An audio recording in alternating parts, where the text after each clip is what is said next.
안녕하세요. 카도시 아카데미 김민호 목사입니다. 반갑습니다.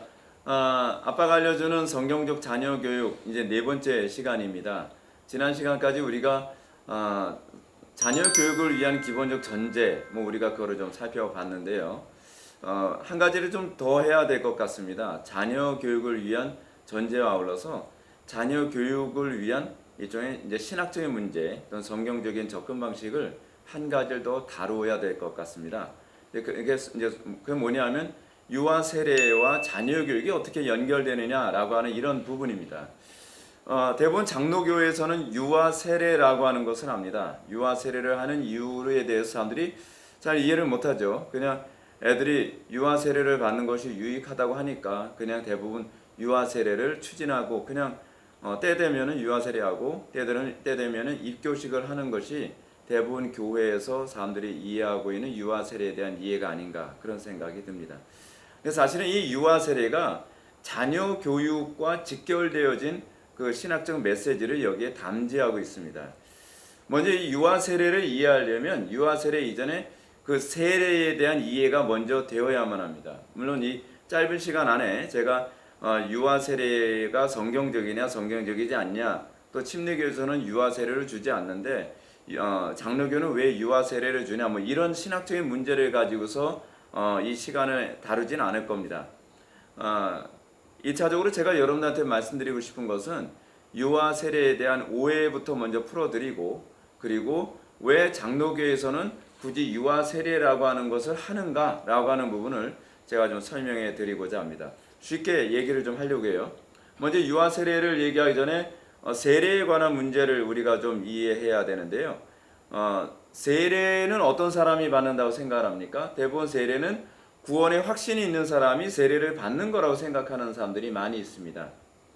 근데 사실은 성경적으로 봤을 때 세례는 구원 받은 사람 또는 구원의 확신이 있는 사람 또는 믿음이 들어간 사람이 세례를 받는 것이 아닙니다. 성경적 관점에서 보면 세례는 내가 믿겠노라 라고 하는 그 의지를 갖는 사람이 세례를 받는 것입니다. 그것이 이제 성경의 가르침이죠. 그래서 자기가 믿는 바를 인정하고 그리고 믿고자 하는 사람, 나 예수 믿고 싶다. 나도 이 복음을 받아들이고 그 복음을 내 것으로 하고 싶다라고 생각하는 사람들, 그 사람이 세례를 받는 것입니다. 이제 대표적인 성경 구절을 제가 좀 소개해드리면 사도행전 2장 37절 이하를 보면 사람들이 이제 베드로의 설교를 듣고 사람들이 막 회개합니다. 그러면서 형제들아 우리가 어찌할꼬? 라고 질문을 하죠. 사도들한테 이렇게 탄식하며 질문을 하니까 베드로가 그 질문에 대해서 답변이 이겁니다. 너희가 회개하여 각각 예수 그리스도의 이름으로 세례를 받고 죄사함을 받으라 라고 얘기합니다. 잘 보시죠. 여기서 이 순서가 굉장히 중요한데요. 회개하여 각각 예수 그리스도의 이름으로 세례를 받고 회개하여 세례 받는 것이 먼저입니다. 그리고 나면 그렇게 하면 죄 사함을 받게 되리라 라고 얘기합니다. 그러니까 죄 사함을 받은 사람이 세례를 받는 것이 아니라 우리가 어찌할꼬 라고 하니까 너희가 정말 죄 사함 받기 원하니 그럼 세례를 받아. 세례를 받으면 너희가 죄 사함을 받게 될 거야 라고 이렇게 얘기하고 있다는 사실입니다. 물론 여기서 오해해서는 안 되는 것이 뭐냐면 세례가 구원의 조건이라는 얘기는 아닙니다. 세례를 받아야 죄 사함을 받는다는 얘기도 아닙니다. 여기서 말하고자 하는 중요한 개념이 있죠. 무엇이냐면 세례의 정신을 이해하고 그리고 그 세례의 정신을 따르게 되면 너희가 죄 사함을 받게 될 것이다 라고 얘기하는 겁니다. 그러니까 유아 세례에 관해서도 사람들이 오해라는 게 뭐냐면 아이들이 복음을 이해를 못하고 있는데 그 아이들이 구원받은 아이들도 아닌데 아이들이 구원의 확신도 없는 아이들인데 어떻게 얘네들에게 세례를 주냐. 적어도 자기가 신앙 고백할 수 있고 내가 믿는다라고 하는 이해와 복음에 대한 이해와 신앙 고백이 있는 애들에게 세례를 줘야 되는 것 아니냐라고 얘기하는데 그렇지 않다는 거죠. 그래서 성경에서 죄의 사함을 받았기 때문에 세례를 받으라고 한 것이 아니라 죄의 사함을 받기 원한다면 세례를 받아라라고 했다는 점을 먼저 염두에 두고서 이 세례가 뭘 의미하나를 잘 봐야 되는데, 세례는 회개의 표지라는 거예요. 그러니까 회개의 표지로서 세례를 받으라고 하는 겁니다. 그리고 세례의 정신을 따르면 너희들이 원하는 죄 사함을 받게 될 것이다 라고 가르치는 거예요. 그러니까 우리가 왜 세례를 받는 거죠? 우리 많은 사람들이 목사님 저는 구원 확신이 없어 저는 세례 못 받을 것 같습니다. 사람들이 이런 얘기 많이 한단 말이에요. 근데 그게 아니죠. 우리가 이렇게 질문을 던집시다. 정말 복음을 믿기 원합니까? 네. 그럼 당신이 정말 죄 용서 받기를 원합니까? 물론이죠. 그러면 세례를 받으십시오. 세례의 정신을 가지고 당신이 따른다면 당신이 죄 용서를 받게 될 것입니다. 이것이 사도행전에서 세례를 받은 사람들의 특징이에요. 물론 그 중에는 사도들의 설교를 듣고 회심하여 세례를 받은 사람들이 있어요. 그런데 세례의 궁극적 목적이 뭐냐면 세례가 중생을 주는 것이 아니라 세례라고 하는 이 소위 보이는 말씀이잖아요. 이 보이는 말씀을 따르게 되면 죄 사함을 받게 될 것이다 라고 지금 가르치고 있다는 사실입니다. 그러니까 죄 용서를 받기 원하는 사람이 고백해야 된다는 거죠. 이것이 왜 자녀 교육과 관련된지는 조금 뒤에 제가 이제 설명을 해드릴 거예요. 근데 최낙채 목사님이 이제 이 부분에 관해서 이렇게 얘기합니다. 세례가 표시하는 것은 나의 믿음이 아니라 주님의 복음의 약속이라고 얘기하고 있어요. 그러니까 내가 세례를 받는 건 내 믿음을 표현하는 겁니다가 아니라는 거예요. 그러니까 우리가 자꾸 착각하는 게 그거죠. 내가 세례를 받는 건 내가 믿음이 있는 거라고 하는 걸 대중 앞에서 보여주는 거라고 사람들이 자꾸 오해를 하잖아요. 근데 그게 아니라 주님의 복음의 약속을 내가 받겠습니다. 내가 받아들이겠습니다. 라고 하는 의미가 바로 세례라는 겁니다. 그래서 세례는 뭐냐면 내가 구원을 받았나 구원을 받지 않았는가를 보여주는 일종의 표징과 같습니다. 그래서 표와 인이라고도 얘기하거든요. 그러니까 내가 구원을 받으면 세례의 정신이 내 삶 속에 나타날 거라는 거죠. 근데 내가 구원받은 사람으로서 뭐로 알 수 있는가 했을 때 세례의 정신을 모르면 내가 구원받은 사람인지 아닌지를 알 수가 없다는 거예요. 그래서 내가 복음을 받아들이기 원합니다 라고 하는 사람에게 세례를 주고, 그리고 그 세례의 정신이 나의 삶 속에 나타나면 나 구원받은 것이구나 라고 확신할 수 있게 해놓은 것이죠. 자, 그럼 여기서 이제 우리가 또 한 가지 이해해야 될 것이 뭐냐면 세례가 그럼 어디서 나왔는가에 관한 문제입니다. 구약시대 땐 세례가 없었거든요. 중간기를 거치면서, 그러니까 구약과 신약의 중간을 이렇게 중간기라고 얘기하거든요. 근데 구약과 신약의 중간기를 거치면서 세례라고 하는 것이 갑자기 나타났어요. 그러면 세례가 과연 어디서 나오는가, 구약에 어떤 근거가 있는가라고 하는 질문을 던지게 되는데, 이 세례의 근거가 사실은 할례에서 나온 것이거든요. 할례가 세례라는 방식으로 신약에서 이렇게 언급되어집니다. 그러니까 세례가 뭐죠? 여러분 세례라고 하면 한자로 뭐냐면 씻을 세자에다가 예식 예자를 쓰거든요. 그러니까 씻는 예식이에요. 근데 뭘 씻느냐? 죄를 씻는 예식이라는 거죠. 그리고 세례를 할 때 우리가 어떻게 하냐면 침례교에서는 침례를 주고 장로교에서는 이제 머리에 물을 뿌리는 식으로 하는데 침례가 옳으냐 머리에 물을 뿌리는 게 옳으냐 이 문제는 여기서 차치하고 여기서 이 얘기를 나누는 시간은 아니니까요. 이 세례를 왜 그렇게 주느냐에 관한 문제인데, 그것은 뭐냐면 옛사람을 장사 지내고 새 사람을 다시 태어나는 소위 born again 중생을 사실은 이 세례가 설명해 주고 있는 거죠. 네. 이 부분에 관한 설명, 이것이 세례다라고 하는 부분이 고린도전서 10장에서 이스라엘 백성들이 홍해 바다를 건너는 것을 세례로 설명을 했죠. 네, 그러면서 홍해 바다에 옛사람으로 예표되어지는 애굽 사람들을 장사 지냈고요. 그리고 이스라엘 백성들이 거기를 죽을 수밖에 없는 그 과정을 통과함으로 말미암아 이것이 세례구나. 옛사람을 장사 지내고 새로운 피조물의 삶을 살아가는 것이 이것이구나라고 하는 걸 세례가 설명해 주죠. 그래서 우리가 세례의 정신에 충실하게 살고 우리가 죄의 용서를 받게 되면 그 열매가 우리에게 나타나는 거죠. 그래서 비로소 내가 구원받았구나 라는 걸 알 수 있다는 사실입니다. 자, 그럼 우리가 할례에 관해서 얘기해 봅시다. 할례가 뭐죠? 할례란 생식기의 더러운 포피를 제거하고 새로운 삶을 산다는 것입니다. 그러니까 요즘식으로 따지면 그냥 포경 수술이죠. 요즘에 포경 수술 별것도 아닌 것처럼. 근데 포경 수술도 수술입니다. 무서운 겁니다. 네. 근데 이 포경 수술, 이게 이 할례라고 하는 것이 지금은 이제 의학이 발달해서 별로 그렇게 뭐 심각한 거라고 생각을 하진 않지만 사실 옛날에는 할례는 목숨을 걸어야 되는 문제였거든요. 왜냐하면 옛날에 우리가 구약 성경을 보게 되면 아브라함 당시에도 할례를 할 때는 메스로 하는 것이 아니라 그 돌을 깨뜨려 가지고 날카로운 돌로 이렇게 일종의 찢어내는 겁니다. 그러니까 얼마나 고통스러운 작업이고, 그래서 그 당시에는 염증을 제거하는 그런 어떤 약품도 없었기 때문에 만약에 이 염증이 심각해지게 되면 생명도 잃을 수 있는 문제가 되는 거죠. 근데 하나님께서 이 할례를 통해서 하나님의 백성으로 삼았다는 거죠. 언약의 백성으로 삼았다는 겁니다. 근데 여기서 이제 그만큼 할례는 옛사람은 죽고 새 사람으로 태어나는, 거의 그러니까 말 그대로 죽다 살아나는 게 할례예요. 할례라는 것이 그렇게 힘든 겁니다. 그렇게 함으로써 더러운 것을 잘라내는 것이 얼마나 어려운 일인지, 그리고 더러운 것을 잘라내고 새로운 피조물로서 하나님의 언약 백성으로서 살아가는 것을 할례가 설명해 주죠. 그리고 이 할례에 대한 설명이 신약에 와서 이제 세례로 다시 이것이 설명되어지는 겁니다. 근데 이제 흥미로운 게 있습니다. 할례를 누가 해줬을까요? 할례를 제사장이 해주거나 레위인이 하지 않고요, 대부분 부모님이 해줬다는 사실입니다. 자, 할례가 대부분 부모님에 의해서 행해졌다는 것이 이게 굉장히 흥미롭습니다. 그래서 여러분들 구약 성경을 보면 할례를 제사장들이 해줬다 또는 레위인이 해줬다라는 구절이 아예 없어요. 찾아볼 수가 없습니다. 이건 대부분 부모님이 해줬기 때문에 그런 거예요.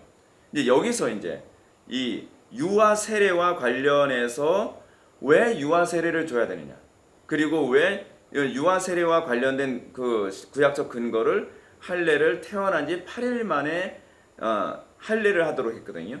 그것을 통하여서 부모가 자녀에게 할례를 줌으로써 이 자녀를 양육하는 것이, 그러니까 자녀에게서 이 옛 죄성을 떼내고 새로운 피조물이 되도록 하는 데 있어서 부모의 역할이 얼마나 중요한지, 그리고 부모가 자녀에게서 옛 죄성을 떼내는 작업이 얼마나 힘든 작업인지를 이 유아 세례가 설명해 주고 있는 거죠. 사실은요.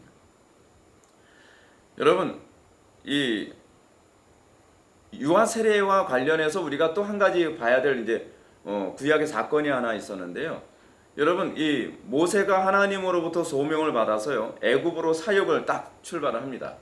애굽으로 사역을 딱 출발하는데 갑자기 모세 앞에 누가 나타나죠? 천사가 나타나죠. 천사가 나타나서 모세를 죽이려고 했단 말이에요. 근데 모세를 왜 죽이려고 했는가라고 했을 때 모세의 아내였던 십보랴가 곧바로 자기 남편의 목숨을 건지기 위해서 아이의 할례를 하고 자기 남편에 대해서 뭐라고 했냐면 너는 피남편이다 라고 얘기합니다. 그러니까 여러분, 여기서 자녀교육과 관련된 굉장히 중요한 개념이 하나 나오는데요. 우리가 하나님의 사역 뭐 이 얘기를 하는데, 하나님의 사역을 한다고 하면서 자녀의 마음에 할례를 주는 일에 게을리하는 것이 하나님 앞에서 얼마나 혐오스러운 일인지를 여기서 또 보여줍니다. 그러니까 모세가 자녀에게 할례를 주는 이 의무도 행하지 않으면서 애굽에 있는 이스라엘 백성들을 끄집어내겠다고 가니까, 아니 소명을 주신 하나님께서 천사를 보내서 오히려 모세를 죽이려고 했다는 점을 우리가 기억해야죠. 우리는 가정을 굉장히 등한시하거나 또는 가정에서 자녀 교육을 너무 쉽게 생각하는 경향이 있거든요. 근데 이 모세의 이 모습에서도 보게 되면 하나님께서 이 사역자들의 우선순위가 자녀 교육에 먼저 있어야 된다는 것을 여기서 잘 보여주고 있죠. 자, 여기서 피남편, 십보라가 왜 피남편이라고 했을까요? 이 부분에 대해서 주석가들은 이렇게 얘기합니다. 자신으로서는 이 십보라는 이방인이었잖아요. 이방인이었기 때문에 남편이 할례를 줘야 된다라고 하는 히브리인들의 전통적인 그 예식을 행하려고 하니까 아내가 이방인이다 보니까 허용을 안 하는 거죠. 근데 그럴 수밖에 없는 게 뭐냐면 이거 죽을 수도 있는 일이었거든요. 내가 왜 당신의 나라에, 당신의 민족의 풍습을 따라야 되냐? 내 아이의 목숨이 달려 있는데. 근데 이 정도로 이게 심각한 풍습이었기 때문에 아내가 거절했던 거죠. 근데 남편을 살려야 되니까 급하게 했던 것이 할례를 억지로 한 겁니다. 그래서 이렇게 얘기하는 거예요. 자신으로서는 이해 불가능한 할례 의식으로 인해 소중한 아들이 피 흘림을 당했다라고 하는 식의 독설을 자기 남편한테 퍼부었다는 거죠. 이게 바로 피남편이라는 거예요. 여러분, 자녀의 마음에 할례를 행한다는 것이 쉬운 일이 아닙니다. 여러분, 부모가 자기의 자녀에게 할례를 행할 때 얼마나 독한 마음을 가져야 될까요? 얼마나 대단한 마음을 가지고 해야 됐을까요? 여러분, 하나님, 우리는 그렇게 생각합니다. 애들을 교회에다 보내면 그냥 알아서 믿음이 들어가겠지. 그리고 뭐 가정 예배 그냥 하게 되면 애들한테 믿음이 들어가겠지. 우리는 쉽게 생각하는 경향이 있습니다. 근데요, 자녀들한테 믿음 그렇게 쉽게 안 들어갑니다. 자녀들한테 믿음을 전수해 주는 일이 얼마나 힘든 일인지, 아버지가 또는 어머니가 자기 자녀의 할례를 행할 때 정말 이를 악물고 눈 딱 감고 하지 않으면 할 수 없는 것이 할례입니다. 그 정도로 자녀들에게 이 믿음을 전수해 주고 자녀들에게 신앙을 심어주기 위해서 그 부모가 얼마나 독한 마음을 가지고 자녀의 마음에 할례를 심어주도록 해야 되는가. 저는 개인적으로 제가 목사로서 성도들의 마음에 할례를 하는 일이 굉장히 힘들다는 걸 많이 느낍니다. 제가 성도들 마음에 할례를 받도록 하기 위해서 회개를 외치고요, 때로는 죄를 지적하고 때로는 그들에게 권면을 하는데 마음에 할례 받기 싫다고 도망가는 사람들이 얼마나 많은지 몰라요. 근데 그것이 자녀들의 신앙은 부모가 가정에서의 제사장이 돼서 자녀의 마음에 할례를 주는 그 힘든 작업을 부모가 해야 된다는 것을 성경이 가르치고 있습니다. 그러니까 잠언이 그걸 또 얘기해 주죠. 잠언이 이렇게 얘기합니다. 잠언 23장 14절을 보면 자녀를 채찍으로 때리면 그 영혼을 음부에서 구원하리라라고 얘기합니다. 자녀의 영혼을 음부에서 구원하는 것을요, 그냥 쉽게 교육시키고 성경 공부해주고 예배당에 데려다 준다고 해서 되는 일이 아니라는 겁니다. 잠언에서도요, 자녀들에게 믿음이 들어가도록 하기 위해서 부모는 자녀들의 마음속에 그 마음의 할례를 주기 위한 이 채찍을 때리는 이 고통스러운 일을 부모가 감행해야 된다는 것이죠. 그래서 여러분들 그 유아 세례를 받을 때 유아 세례에서 서약하는 서약문의 내용이 어떤 내용이 있는지 혹시 아시는지 모르겠습니다. 이 조항을 제가 한번 읽어드릴게요. 첫 번째 이렇습니다. 여러분은 이제 부모를 두고 하는 소리죠. 여러분은 이 아이가 예수 그리스도의 피로 씻음과 성령의 새롭게 하심이 필요한 죄인임을 아십니까? 이거 먼저 물어봅니다. 내 자녀가 전적으로 타락한 아이라고 믿습니까? 그러면 내 자녀를 너무 이렇게 긍정적으로 봐서는 안 되죠. 우리 아이는 저렇게 나쁜 짓 안 할 거야. 우리 아이는 딴 집 애들처럼 누굴 때린다든지 거짓말을 한다든지 음란물을 본다든지 그러진 않을 거야. 그렇게 생각하면 안 된다는 거예요. 우리 아이도 동일한 죄인임을 믿습니까? 아십니까? 에 관한 질문에 대해서 먼저 인정을 받죠. 두 번째는 이렇습니다. 여러분은 이 아이를 위하여 하나님의 언약의 허락을 앙무하며 자신의 구원을 위해 노력하는 것 같이 이 아이가 주 예수 그리스도를 믿어 구원 얻도록 힘쓰겠습니까? 그러니까 유아 세례에서 이걸 요구하는 것이 뭐냐면, 우리가 이렇게 자녀들을 엄격하게 마음의 할례를 주는 교육을 시킨다고 해서 애들이 다 언약 백성 되는 건 아니죠.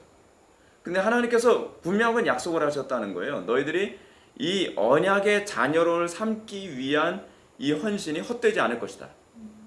그리고 너희들의 자녀들에게 마음의 할례를 주기 위한 성경적인 교육과 양육을 통해 그것에 노력하고 힘씀을 통해서 너희 자녀들에게 믿음이 들어가도록 하셨다라는 것이죠. 그렇다면 우리 부모님은 그걸 해야죠. 여러분들, 우리는 우리 자녀들 신앙 양육하는 거 어렵기 때문에 자꾸 교회 전도사님이나 그렇지 않은 목회자한테 그냥 위탁해버리고 자기는 아무 신경도 안 쓰는 경향이 많이 있지 않습니까? 우리 그거 회개해야 됩니다. 우리는 예수님께서 나를 위하여 울지 말고 너희 자녀를 위하여 울라라고 말씀하셨던 것처럼, 십자가상에서 그 말씀하셨던 것처럼 우리는 우리 자녀들을 위해서 눈물 뿌리며 기도해야 되고요, 우리 자녀들의 신앙이 들어가도록 하기 위해서 우리는 마음에 이 할례를 주기 위해서 고통스러운 작업, 인내하는 작업, 그리고 이 아이를 위해서 정말 우리가 힘쓰는 작업이 굉장히 필요합니다. 그리고 세 번째 질문이 이것입니다. 여러분은 이 아이를 하나님께 온전히 바치며 아이에게 경건의 본을 보이며 위하여 기도하며 구원의 도리를 가르치며 주의 교훈 안에서 양육하기로 서약하십니까? 여러분, 유아 세례를 받는다고 하면서 아이에게 유아 세례 줄 때 우리가 그렇게 서약을 합니다. 아이를 위해서 경건의 본을 보일 것이고 아이들의 구원을 위해서 내가 기도할 것이고 그리고 아이의 구원의 도리를 부모가 가르칠 것이고 주의 교훈 안에서 양육하시기로 우린 서약하고 유아 세례 줍니다. 그렇게 해서 이 아이들이 언약의 공동체 안에 들어올 것이라고 우리는 믿는 겁니다. 우리는 그것이 하나님의 주권과 전혀 충돌이 일어나지 않는다고 생각을 합니다. 그래서 이렇게 서약을 하고 그리고 이렇게 양육을 하고 난 다음에 한 14년 동안 양육을 하는 텀을 둡니다. 그래서 이 아이들을 정말 하나님의 주의 교훈으로 그리고 부모가 올바른 본을 보이고 때로는 훈육하고 야단도 치고 아이들의 마음속에 마음의 할례를 주기 위해서 피눈물 나는 기도를 하는 가운데 14살이 되면 이 아이에게 입교식이라고 하는 걸 하죠. 비로소 아이들이 우리의 공동체 안에 들어오는 겁니다. 근데 요즘에 이제 한국 교회가 자녀 양육에 아주 심각한 문제점이 발생되는 것이 뭐냐면 너무 주일학교에 위탁시켜 버린다는 거예요. 근데 사실은 저희 교회 같은 경우만 하더라도 우리 교회는 주일학교 위탁 교육을 거의 안 시킵니다. 우리 교회에서는 자녀 교육은 부모 몫이라고 가르치기 때문에 부모가 그날 선포된 말씀 같이 공예배에 아이들하고 같이 예배에 참석하고요. 그리고 그날 선포된 말씀 가지고 아이들하고 부모가 계속 교제를 하고 또는 웨스트민스터 소교리 문답을 아이들에게 암송도 시키고 그리고 이 과정을 통해서 아이들의 믿음이 부모를 통해서 들어가도록 했습니다. 그러니까 부모를 통해서 믿음이 들어가도록 하니까 부모들의 행동을 굉장히 조심해요. 말 한마디 한마디 굉장히 조심하죠. 왜냐하면 자기 말과 행동을 자녀들이 그대로 따라서 하니까요. 그리고 자녀들에게 바른 신앙을 심어주기 위해서 아침마다 가정예배를 하는 가정들이 굉장히 많습니다.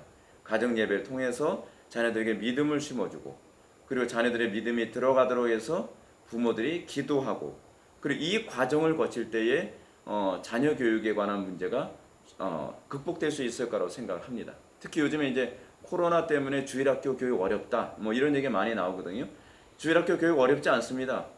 성경대로만 간다면 가정에서 자녀들 양육하는 것만 제대로 한다면 코로나 시대라고 해서 자녀 교육에 전혀 지장 없습니다. 저희 교회 같은 경우는 전혀 지장이 없어요.